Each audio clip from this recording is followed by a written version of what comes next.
CISF central industrial security force तरफ 914 vacancy advertisement रही। तो कौन रही से एलिजिबिलिटी क्राइटेरिया केमती आवेदन करेंगे क्वालिफिकेशन कौन शेष तारीख कौन डिटेल्स इनफर्मेशन आपको वीडियो माध्यम जन जदि आप चैनल को सब्सक्राइब करना कि प्रथम थर आप चैनल देखते तो आम चैनल को सब्सक्राइब करने को भूलु ना कहीं एमती लाटेस्ट जॉब वीडियो अपडेट आम चैनल माध्यम आप सब प्रथम पाइपर। देखते जो एडवर्टाइजमेंट रही central industrial security force CISF तरफ रही 2019 नोटिफिकेशन जो कि टोटाल पोस्ट पाइबे 914 वैकेंसी मोड उपर पाइबे।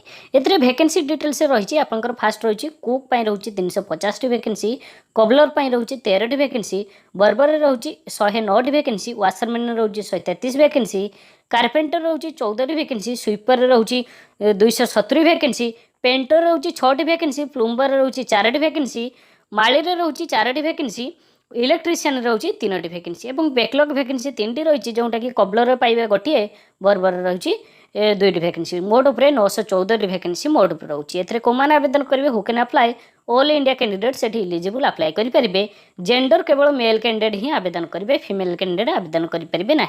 Job location all over India आप जॉब लोकेशन अप्लाई मोड रहा ऑफलाइन ऑफलाइन कले आप पोस्ट ऑफिस अप्लाई करेंगे। आवेदन स्टार्ट हम 23/9/2019 आप ऑफलाइन अप्लाई करेंगे पोस्टाल एवं शेष तारीख रहा 22/10/2019 अर्थात 22/10/2019 सुधा आपंकर आप्लिकेसन फॉर्म देइथिबा एड्रेस से पहुँच जाइथिबा दरकार। सैलरी कथा कहि जदि 100 टंका रोची जनरल एवं OBC आउ EWS कैंडिडेट मान पई SC ST एवं एक्स सर्विसमैन कैंडिडेट मान कौन एप्लिकेशन फी नाही एवं मोड ऑफ पेमेंट आपन इंडियन पोस्टल ऑर्डर IPO माध्यम रे आपन देई परिबे। पोस्टल ऑर्डर एड्रेस आपन एडवर्टाइजमेंट डाउनलोड करके चेक करनेबे कौन एड्रेस रे आपन डिपॉजिट करेंगे।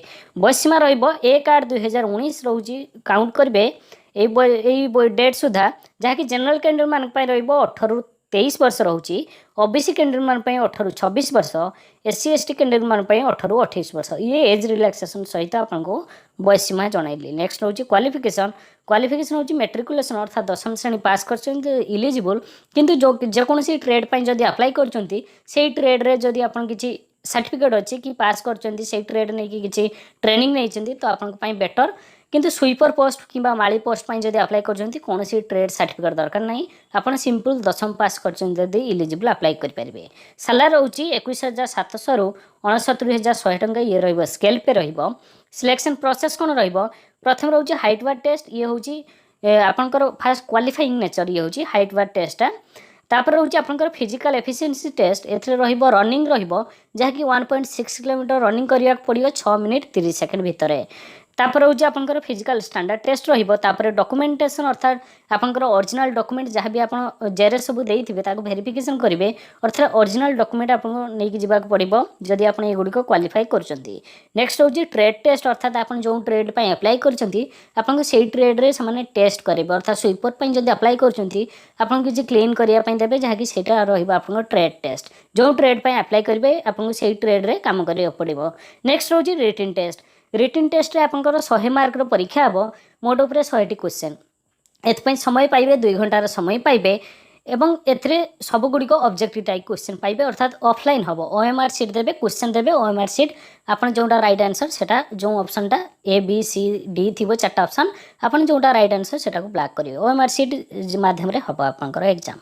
ये थिला डिटेल्स इन्फॉर्मेशन डिस्क्रिप्शन में हम वेबसाइट लिंक देजु लिंक रे क्लिक करी विजिट करनियंतु डिटेल्स इन्फॉर्मेशन पाई परिबे। ये नोटिफिकेशन टी ऑफिशियल वेबसाइट रे जाय आसी नै आपन 21 तारीख कि 22 तारीख आपन ऑफिशियल वेबसाइट रे आसीबो आपन ऑफिशियल वेबसाइट विजिट करके चेक कर परियो न डिस्क्रिप्शन में हम वेबसाइट लिंक दउजु लिंक रे क्लिक करी विजिट करंतु official website link advertisement link download link पाई परिबे। ए वीडियो बस सेट इनफॉरमेशन जदि वीडियो भल लगता है निश्चित गोटे लाइक करेंगे निजर सांग वीडियो को शेयर करने भूलें। आज ये पुणी किसी लाटेस्ट जॉब इनफॉरमेशन नहीं आप पाखक आसपे से विदाय नौची नमस्कार।